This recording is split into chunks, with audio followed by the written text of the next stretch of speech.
প্রিয় সংগ্রামী সহযোদ্ধা, আমাদের দ্বিতীয় স্বাধীনতার ৮ মাস পরে আমরা এখানে জমায়েত হতে পেরেছি। আমরা যেসব দাবিতে জমায়েত হয়েছি আজকে, সেটি আমাদের জন্য গর্বের কিছু নয়, বরং এটি আমাদের জন্য লজ্জার।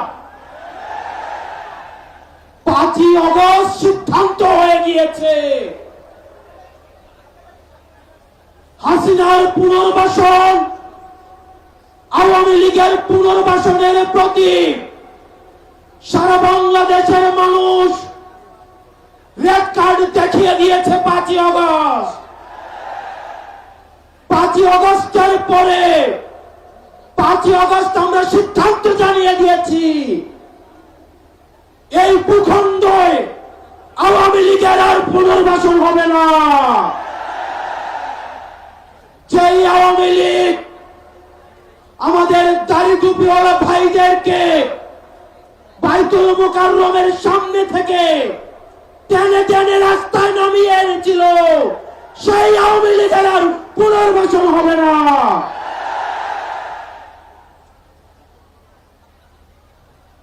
প্রিয় সংগ্রামী সহযোদ্ধা, অত্যন্ত পরিতাপের বিষয়, আজকে ৮ মাস পরে এসেও আমাদের দেশের অনেক রাজনৈতিক দল, অনেক রাজনীতিবিদ আমাদেরকে বারবার করে মনে করিয়ে দেয় আওয়ামী লীগ নাকি রাজনৈতিক দল, এবং এই রাজনৈতিক দল নিয়ে সিদ্ধান্ত আসার এখতিয়ার নাকি তাদের নেই।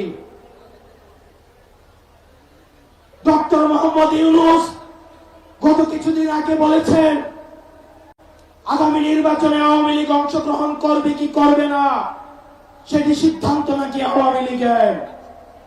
ডক্টর মোহাম্মদ ইউনূস, আপনি ভুলে যাবেন না, আমরা আপনাকে ক্ষমতায় বসিয়েছি। আওয়ামী লীগ নির্বাচন করবে কি করবে না, আওয়ামী লীগ আসবে কি আসবে না, এই সিদ্ধান্ত নিয়েছি আমরা। আওয়ামী লীগ মারা গিয়েছে বাংলাদেশে, আর জানাজা হয়েছে দিল্লিতে। আমার ভাই আবরার এবং শহীদ আবু আলিফের রাস্তার উপরে পাড়া দিয়ে এই আওয়ামী লীগ বাংলাদেশে আসবে না। এই সংস্কার আমাদের দেশের সবচেয়ে বড় সংস্কার, আওয়ামী লীগকে নিষিদ্ধ করতে হবে। কোন কিন্তু অথবা নেই। আচ্ছা, দেখছি এরকম কিছু নেই, আওয়ামী লীগকে নিষিদ্ধ করতেই হবে। আপনারা ভুলে গেলে চলবে না, আওয়ামী লীগ কোন রাজনৈতিক দল নয়। ৭১ পরবর্তী সময়ে আপনারা দেখেছেন শেখ মুজিব সর্বপ্রথম বাকশাল কায়েম করে গণতন্ত্রকে গলা টিপে হত্যা করেছে।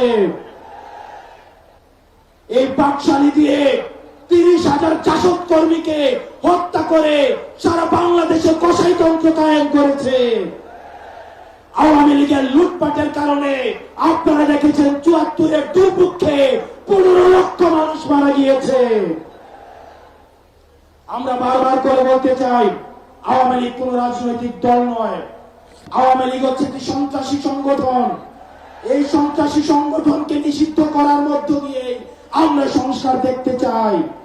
একই সাথে সাপ্লাই যে হত্যাকাণ্ড হয়েছে, আমরা আপনাদের কাছে অনুরোধ জানাবো, এই সাপ্লাই হত্যাকাণ্ডে যারা শহীদ হয়েছে, আজকের এই মঞ্চ থেকে এই শহীদের লিস্ট আপনারা জাতির সামনে প্রকাশ করুন। একই সাথে হাসিনার এই ফাঁসি না হওয়া পর্যন্ত প্রয়োজন হলে আমাদের শেষ রক্তবিন্দু দিয়ে এই তরুণ প্রজন্ম আমরা হাসিনার ফাঁসি নিশ্চিত করা পর্যন্ত আমরা আন্দোলন চালিয়ে যাব।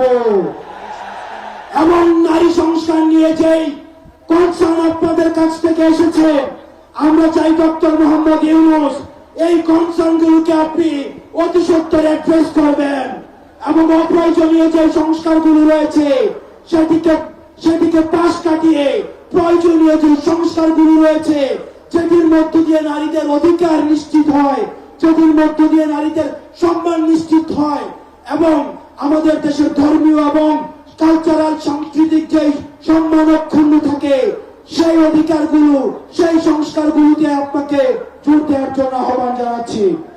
আপনারা ভালো থাকবেন, সুস্থ থাকবেন। হকের পথে, হালালের পথে, সত্যের পথে আমরা এনসিপি আপনাদের সাথে সবসময় রয়েছি। ইনকিলাব, ইনকিলাব, ইনকিলাব। আসসালামু আলাইকুম ওয়া রাহমাতুল্লাহি ওয়া বারাকাতুহু।